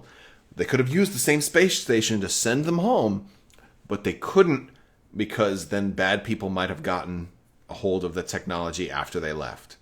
And so they had to destroy it and stay there and strand themselves in a different part. And the most common fan complaint was, well, just stick an egg timer on a proton torpedo or photon torpedo, and then go back home and just have it detonate after you leave. But the simplest thing. But it's like a joke for people who are following, who have seen that show. It's like they don't have an egg timer, But then it's like, well, look, we had to come up with some kind of reason to get the show going. So I'm like, okay, whatever. But yes, so egg timers do exist. So Star Trek is less superior than Star Wars in this instance because they have egg timers. We all knew. Yeah. But really cool thing that happens, like they get into this great fight scene, of waves, guys coming in only a few at a time. At least it makes sense here because there's a narrow opening. They can't all just, come in. I always hated like when the Ninja Turtles were fighting the foot soldiers, they would attack like one or two at a time. They're just kind of doing this in the background, waiting for their turn to get beat up. Wait, I gotta wait for my opening. Yeah, exactly. So at least here it makes sense. But you get this really cool scene of him shooting a couple of holes in the wall, and then she runs, and I was like, wait, are you not going to shoot the whole wall? Oh, you just wanted to weaken it enough. And sure enough, she just charges that thing, and it was beautiful. I loved that. I loved her just charging right through. Explosion goes off. I guess they were brewing spotchka in their tent. That's kind of what it looked like to me. Yeah, I think so, because they had that same like fluorescent glow that the krill had. Mm-hmm. That's what I thought too, which did make me think, going, well, then how did the farm people do it? Because if they had the brewers essentially for it, like, did those get stolen too in the raid? I just had some like question marks. They may have. I would assume that there's probably multiple techniques. There you go. They may do it like, the same way you're going to make beer. You can make alcohol out of really old fashioned stuff with just a tube or whatever, or you can have fancier containers that are, maybe more efficient. And they may I'm gonna come back to this later when we get to the end. Okay. I have a little theory string that's gonna connect all this. Oh my goodness, I can't wait. All right. On that note, I'm gonna skip all the rest. Let's jump right to the end. No. We got so much more. There's so much more. So more great cinematography. They're running. You see the ATST power up with red eyes too. And granted, I think they kind of showed some of this in the previews, so it wasn't that much of a surprise. But had this not been in the previews, I think we would all hit the floor because it was just beautifully done. beautifully done. This thing rising up, like powering up, and I don't think we've ever seen an ATST like fully powered down. I guess maybe in episode 8, but that was a different type. But like it must collapse all the way to the ground. You know. Yes. Yeah. Because you got to climb into it. Yeah, exactly. Right? And why climb up 4 stories when you can just climb up 1 story? So it makes a lot of sense. I just don't think we've ever really seen it rising up like that. So it was kind of cool to get a different angle, a different viewpoint on something that we kind of all assumed. And then with that, never seeing the pilot or hearing the pilot, it almost makes that ATST almost feel like a monster. Right? You're exactly right. Like the red eyes, like you can see in there a little bit, and like you can see like part of the, I was thinking about this a little bit because they show this so much, and I'm like, I thought the whole point of those eye holes was for the pilots to like have their head so they could see through. But if you think about it, they'd be sitting pretty far low. What I think, like, if we're going to be nitpicky and like, wait, how does that actually work? I think the flaps that come open must have mirrors, some kind of reflective surface on the bottom side, so this way you can. From the pilot seat, you can look up. The mirror shows you what's in front of you. I'm super in on that. Oh, my God. Wouldn't that make sense? I'm super in. Yeah. It also might have to do with targeting, too. Like, and then the Star Wars part is like, yeah, but those mirrors also have computer chips in them. Then those are your range finders and all this other stuff, But yeah, like, so that's basically what I think the practical purpose of making those eye holes so far up. Also, they look cool. I mean, really, that's the real reason is because they look super cool. Right. Yeah. But no, it was beautiful. And so this like is rising up, it's walking over the stuff, and then like when they finally get to like where the encampment is set up, you see it all. Like you see the trees moving in the distance, and this is like almost something straight out of like Jurassic Park, I thought. Yes. it was like that can't just be a coincidence. It was beautiful. And but yeah, it's like it was absolutely beautiful, and I love like when you finally see the red start to come in. It's just like it gives you a sense of the scale of this thing and the fear. Like I honestly could feel like some of that fear was tangible. Like these people were absolutely scared, and especially the fact that it was at night too made the red eyes so much more pronounced. Because these raiders, it seems like they've only attacked during the day before. Right. So, and of course, why wouldn't you? You want to be able to see where your enemies are. They're helpless, Right. They're not going to stop us. We got to make sure we see all the fish we got to steal. And Exactly. Absolutely. So, we got a lot of people agreeing that ATST in the chat. A lot of them saying, yeah, it was definitely terrifying. War of the Worlds vibes from Tommy Adams. I'm like, yeah, I can see that. There was definitely a bit of a War of the Worlds. And the sound, too. Like you were talking about before, the sound adds to that, especially when you can't see and all you have is your ears. Use the good use of sound here was absolutely, spectacular. But yes, so here we go from Justin Oleman from the wiki. It's 2 armored viewports were deliberately set to give the viewer the unsettling sensation of staring into the face of a soulless beast or oversized combat droid. Well, that kind of goes into the whole it looks cool. But I'm still going to add on there. I bet you there's some type of mirror targeting thing in there. So this way, if you lost computers and you had to drive blind, you still had a way to see. I used to drive vehicles that were very hard to see around when I was in the Army. Like I had a giant generator to my right, so I could never see and I had to have somebody else, talk to me over the radio to tell me, hey, it's safe to turn right. One time that radio went out. The only thing we had was a big old antenna, and he would whack me on the head, because I couldn't hear him because the engine was so loud. Couldn't hear him. So we had to. I would literally driving by being hit in the head with a giant antenna, and that's I crap you not. I don't. Anyway, true story. That's kind of how it works sometimes. So mirrors actually does make sense, at least from my perspective. But anyway, headcanon. Absolutely. There it goes. Yeah, and another great scene of cinematography is like the ATST steps forward, and then like they've got the torches lit, and you get this long view of the battlefield, and it's like standing there, and it stops right before the trap, and there's like a pause. Yep. And this was chilling because it's like they're like total silence here. It's just moving around right before it, and it turns on this awesome flashlight. Which I thought was really beautiful. Like I had never really thought of that because you don't see Star Wars battles at night. I mean, have we ever seen a Star Wars battle at night? No. Maybe in the Clone Wars. The Wars. thing we've seen is space. Yeah, in Clone Wars we've seen it. Yeah, but it's also like a bright blue night because it's a cartoon. Right. But yeah, no, this was really really cool. No, I like And that. one thing I don't think some people were saying, well, obviously they just saw the pit and just like I'm not going to step in that. I think one thing, just strategic wise, is the ATST with all the ground troops that they have. That is a support vehicle. It is not its job is not to just be in the melee, right? Yeah. It's going to stand back and it's just going to shred things while the people on the ground take care of what they got to do. And it's funny because sometimes playing tabletop games gives you a different level of appreciation for what you see on screen. We see this in all of the different tabletop games we play, but and a lot of it is because they pull from the movies and from Lucasfilm to create the games, and the way those two intertwine is good. And so in this specific use case, the ATST, for some of its weapons, have a minimum range. Like, it can't fire a long-range mortar at somebody directly in front of it. So it's most effective at that medium to long-range scenario. So why would you get closer and put yourself at risk and then also lose access to half of your weaponry?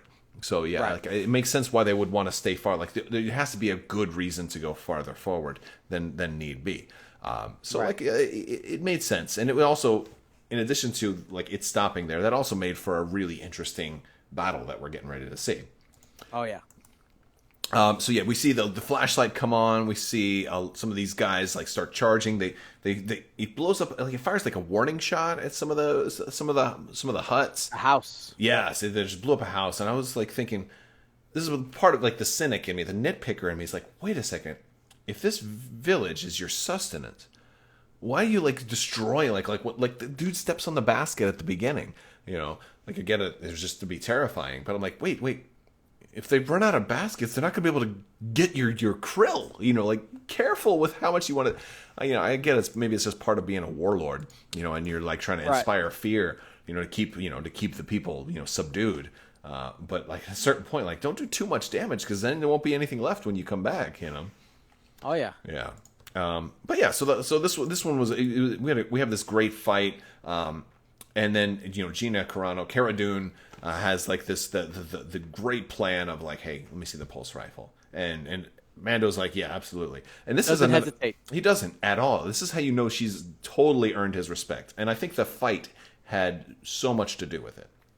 But again, all of their dialogue, we see them talking a lot, like they both like they're peers, and yeah, she charges forward, really brave, and you could really tell because she's ducking down and behind this, and you see like the way that she's breathing and the angle on her. It's like I could feel the worry and the fear, and this is like I mentioned PTSD earlier. Oh but yeah. like when she ducks back in and she's fighting through that fear. The fear is palpable at that point. Yep. Yeah. What she's just using there is a convenient angle.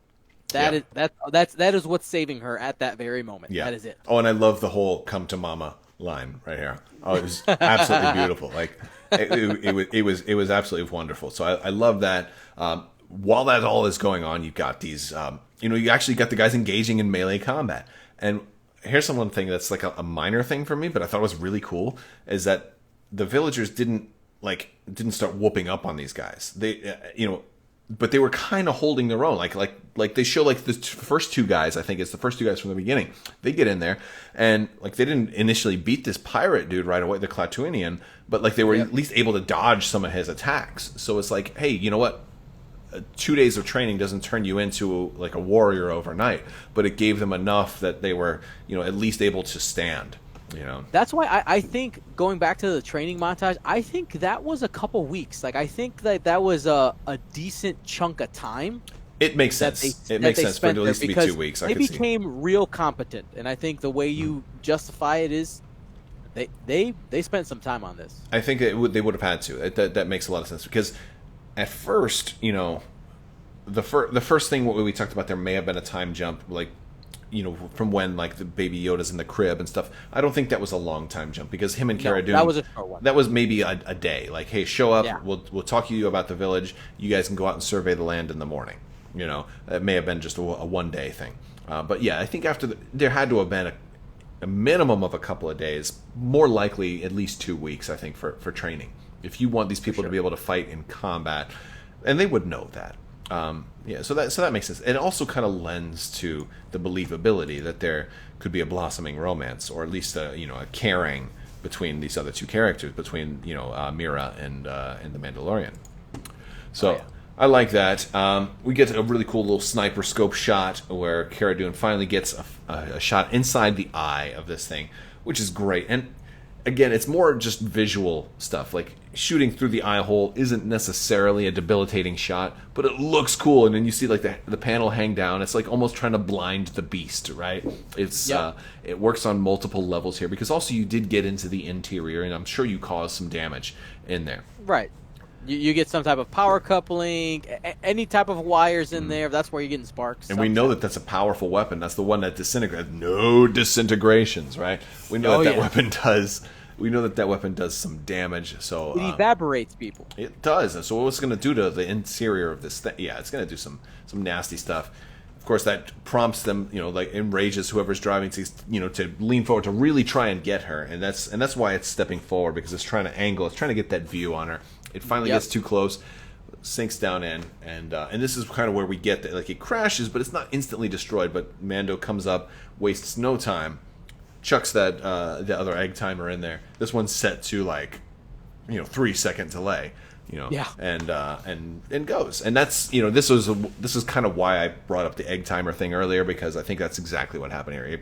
5-minute delay versus 3-second delay, and then you're seeing that multiple uses of his technology. So, but yeah, and then the remaining there were still some of these raiders that managed to survive, but at this point they run off because now they and the leader is killed in that melee. Was he? Okay, I missed that. He was the when you see the two gentlemen who found the Mandalorian, the guy with the long hair, he's the one that actually gives the killing blow. Nice. I think I gotta go back and watch that one again then. Yeah.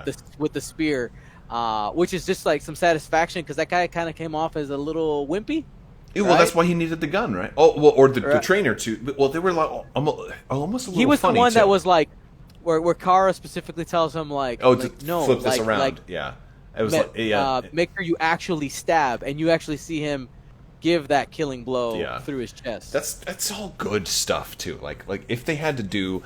These are things that you would miss if they were trying to make this into a movie as opposed to a whole series, because you would miss out on all those little details like that.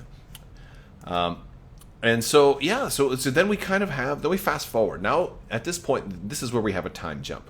It's been at least 2 more weeks. They said a couple of weeks, so 2 or 3 weeks where they have kind of stayed. You see, and I loved this. And the first time you saw, the little girl playing Winta. First time you Winta, she was chasing a frog, and I was thinking, I'm watching it with my wife the first time, and I'm like, oh, it's just like Baby Yoda, and so it was really satisfying to see him chasing that same frog, and then he sticks it in his mouth like he's eating the frog. Now that he's eaten a frog twice, or at least stuck a frog in his mouth twice, it makes me think the merchandise for this thing is going to be insane. But now we can have frog eating version, right? That's right. Hasbro Black Series is going to have 17 versions. They're going to have him in the crib. They're going to have him eating the frog. They're going to have him by himself. Just ridiculous. And I'm going to have all of them on my shelf. Oh, they're going to be between these guys and Porgs. It's I thought Porgs were the cutest thing ever, but I think Porgs have been dethroned by a long shot. But yes. But yeah, I love how he's so happy. The Baby Yoda's got friends now too. Yeah. Yeah. I hate that we're calling they go him as Baby far Yoda. as in the conversation to say that he's going to be heartbroken because they talk about leaving him and stuff like that. Yeah, absolutely. That's and that's kind of sad. I get that. It's you're kind of at this point. It's well, what do you want? What do you as the viewer really want to see? Do you want to see him leave the child here on the planet and then fly off, and then you don't get to see any more Baby Yoda? I don't. JJ is saying they can print money with Baby Yoda. I feel like they've kind of gotten into that point easily. But yeah, and you just see this great scene too and I think this is one of those scenes that we were kind of gearing up for, because there's a lot you can tell of of them kind of being served drinks, sipping spotchka outside of the hut, kind of watching the kids play. Almost like an old married couple in a way, or just old friends. Old friend. Yeah. More like old friends. But yeah, so it's great. It's just, and he's got his hands like on his belt buckle. He's just leaning up. He's just relaxing, and she's. Cara is definitely kind of got her feet up, relaxing, and you get this whole line. It's like, wait, and this is, and they do more exposition on the helmet. It's like, so what happens if you take that off? Are they going to hunt you down? And he's like, no, I just can't ever put it back on again. A little part of me wonders. Well, for a minute, and I know this isn't true, but like a little part of me wondered if they weren't like hiding something in plain sight. Like, what if there was like a spike, like that trips, and like you literally physically can't put it back on. But we've already seen him take it off. But it's an honor thing. This is more of the religion, and I think there's a lot to be said there, because that obviously was not the case in the past.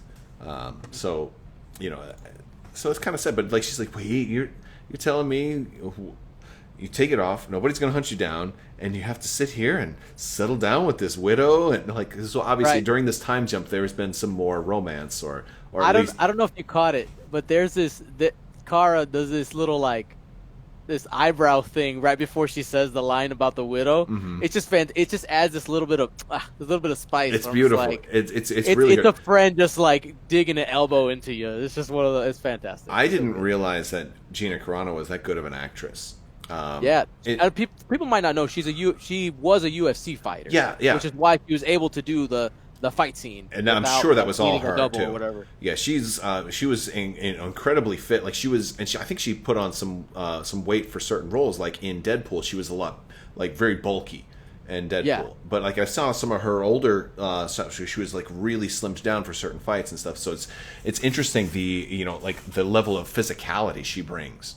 But if you saw, like, I had first heard of her in Deadpool, and like the role she was given was very much just like, hey, you need to be this enforcer, but what did she have, like 2-3 lines of dialogue in the whole movie? And in this, it's like so much more character driven. The physicality part was over established almost immediately, and the whole rest I was really surprised. So yeah, I'm very impressed with her performance.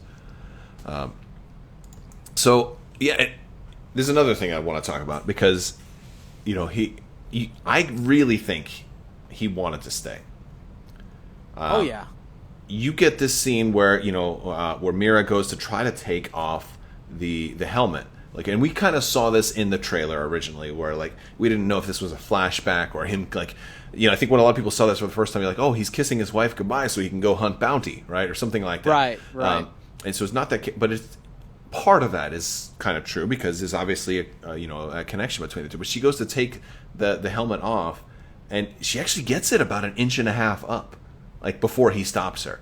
And like you have to kind of freeze frame almost, but you can see watch it again, you're gonna be like, he doesn't stop her right away like anybody else. Like when the heavy commando Paz Vizsla in the last episode reached for it, stopped him right away. I guess they weren't as romantically connected. He thought about letting it happen. He really did, yeah. And it was really cool. Like, and there was that was like the slowest half second of the whole episode. I'm like, oh, is he gonna actually let it happen?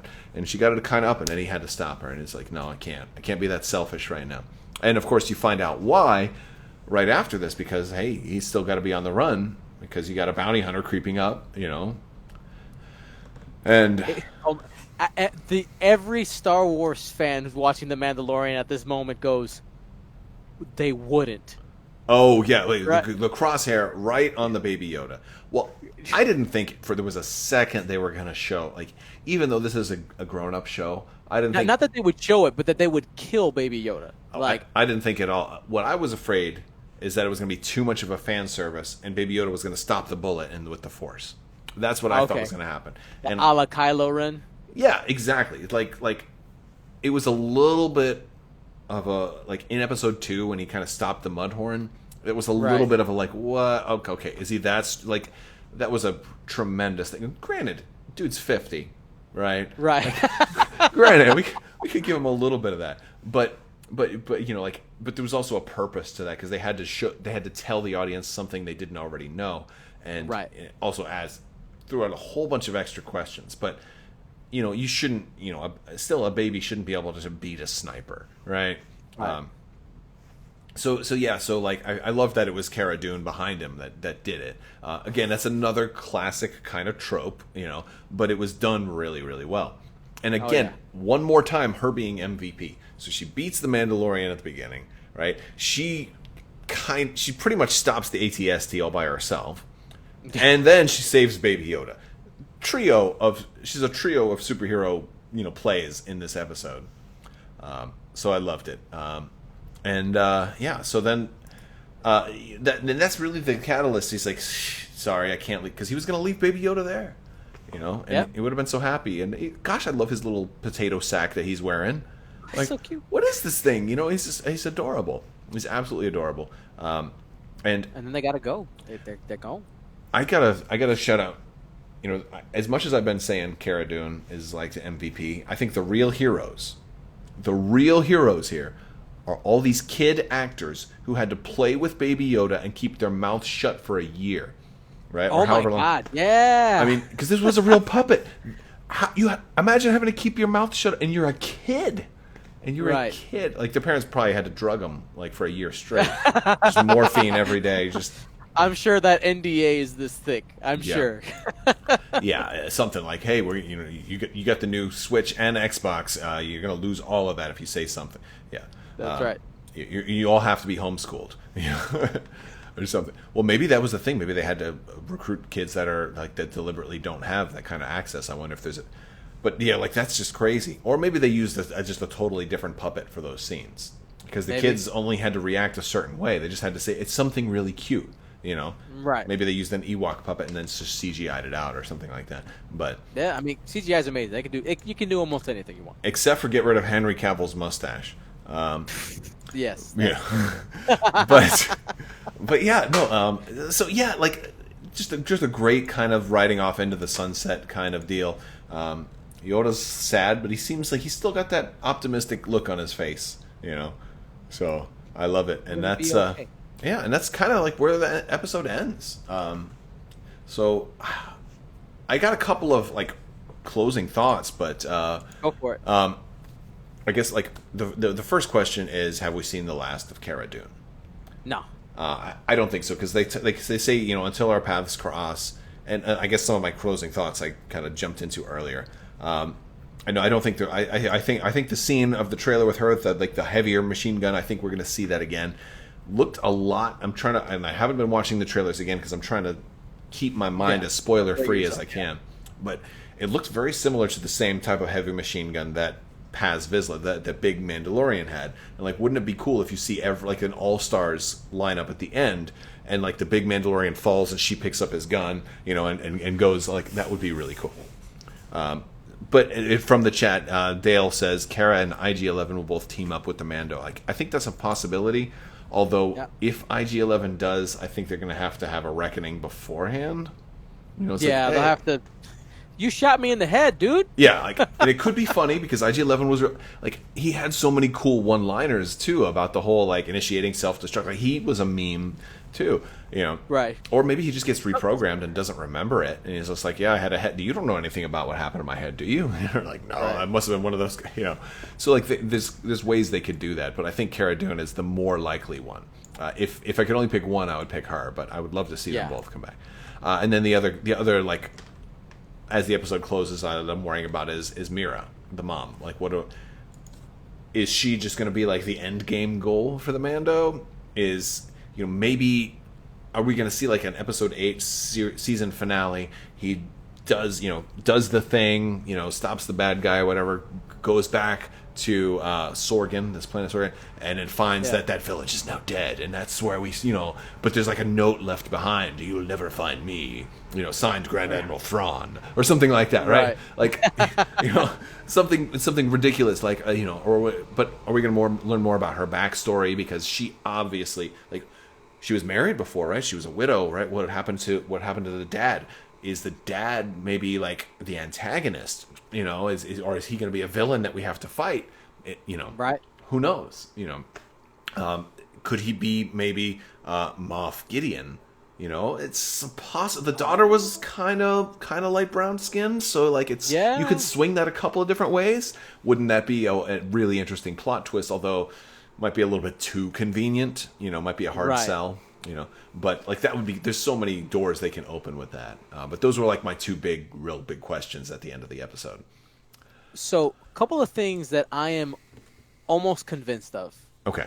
Every episode where we've seen them leave a planet, we literally see them in the ship leave the planet, right? Right. I think episode 5, I think chapter 5 is going to have something like what you just talked about, where they're gearing up to leave, something happens. Something happens which brings Cara, either maybe Cara is the messenger, like, true. Hey, stuff went down when you left, because here's the thing, right? We know that and here's kind of wrapping in my theory. We know that the Raiders have this walker, right? Mm-hmm. They're brewing this spatchka without having they have the equipment to do this without having any access to krill, right? So this is some type of relationship. Who are they selling spatchka to? And there it is. Where is this coming from? I think this is where we get our connections. I think we're going to meet our Imperial bad guy. Because it's been 2 weeks planet. At least. And so, like you said, news is going to travel. Hey, we were supposed to pick up our spatchka. This is Moff Gideon's private stash, and he thirsty. That's right. I think we're going to see Cara Dune in the next episode. I don't think she's going anywhere. They did that from episodes 1 to 2. Like at the end of episode 1, he got the baby. You thought, okay, next episode he's home free. But he got detoured because then you find out, oh, wait, your ship isn't there. I mean, I don't think they'll do the exact same thing. Because in theory, like the cheap way out is he gets back and his ship is impounded or something like that. Right. Or he could find some stormtroopers snooping around it. That would be an easy way to do it. Like maybe his ship's not destroyed this time. Maybe we see that waitress again.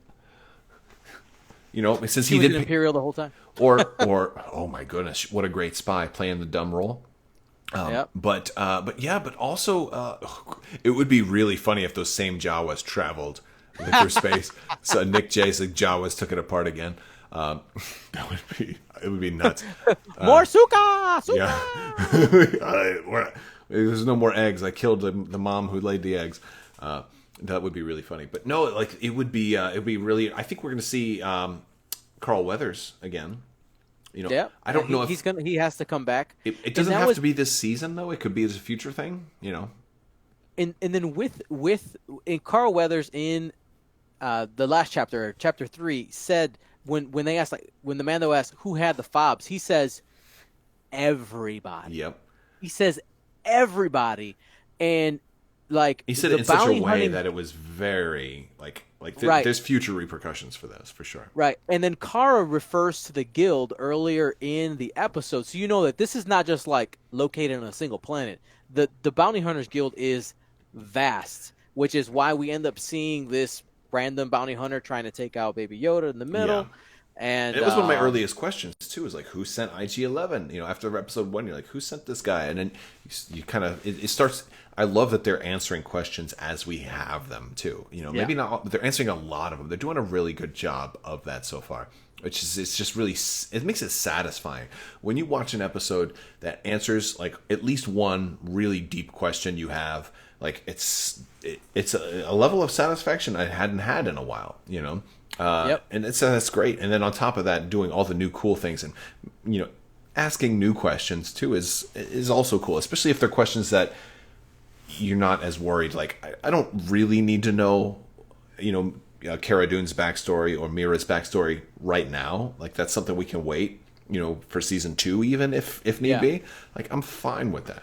But like that's really good stuff. Like they're not overwhelming us with questions, but they are giving us a steady pace of answers, which has me really excited for each. And it makes me sad that we're only halfway through, or that we're already halfway through. Yeah. There's more coming. Season 2's already. Oh, I'm sure. And that's like she was on the season 2 panel. That's why we're gonna get more. We have to get more. Well, hopefully she's not a Force ghost. Order your Cara Dune action figures now, guys. Absolutely. I wish I was still collecting the Black Series figures. I just ran out of room with all of the freaking games that I've got. I don't have any room for toys anymore. But yeah, so can't wait for for more, and it looks really good. And then once this is over, then it's only a short countdown to Clone Wars 2 coming back, and who knows what they're going to announce yet. Then Obi-Wan. I think if we are going to see Ahsoka, I think it'll be in the Obi-Wan series. That would make a lot of sense. But would Ashley Eckstein play her? That would be an interesting thing. It's a tough one. It's hard because she's so small and the character is very tall. Like that, just the height is a problem. It could be, yeah. Visually, so I don't know. The height could be a problem. Also, they could do like what they did with Maul in Solo, is where you have one person be the voice and the other person be the actor. But that would be the way I would go. It can be hard. I think that works great if you're only going to have her in one scene. But if she's going to be like a recurring character, I think you kind of need to pick somebody that you can film without having it cost like $1 million an episode. So. Oh yeah. All right. Well, I think that's about it. Shoot. You have anything else? Any more final thoughts for the episode? I think we covered a lot of it. Yeah, I think we hit a lot of things. Just one last point that I think I'm glad that they didn't do in this episode. If you watch at the end of every episode, there's the art that they show.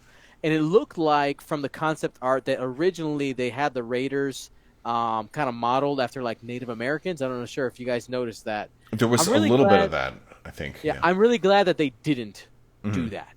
I'm really glad. I think that some people might have been upset. I think I would have been upset from it. And just one of those like, I'm glad that they steered away. They had some type of Raiders, and they went with more kind of.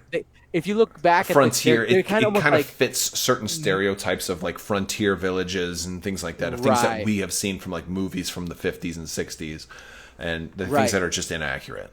And instead, they had almost, for me, they had almost like a Crusader type of vibe. If you look at their armor, it's leather armor with a wide belt and what looks like a medieval like ground soldier helmet. Mm-hmm.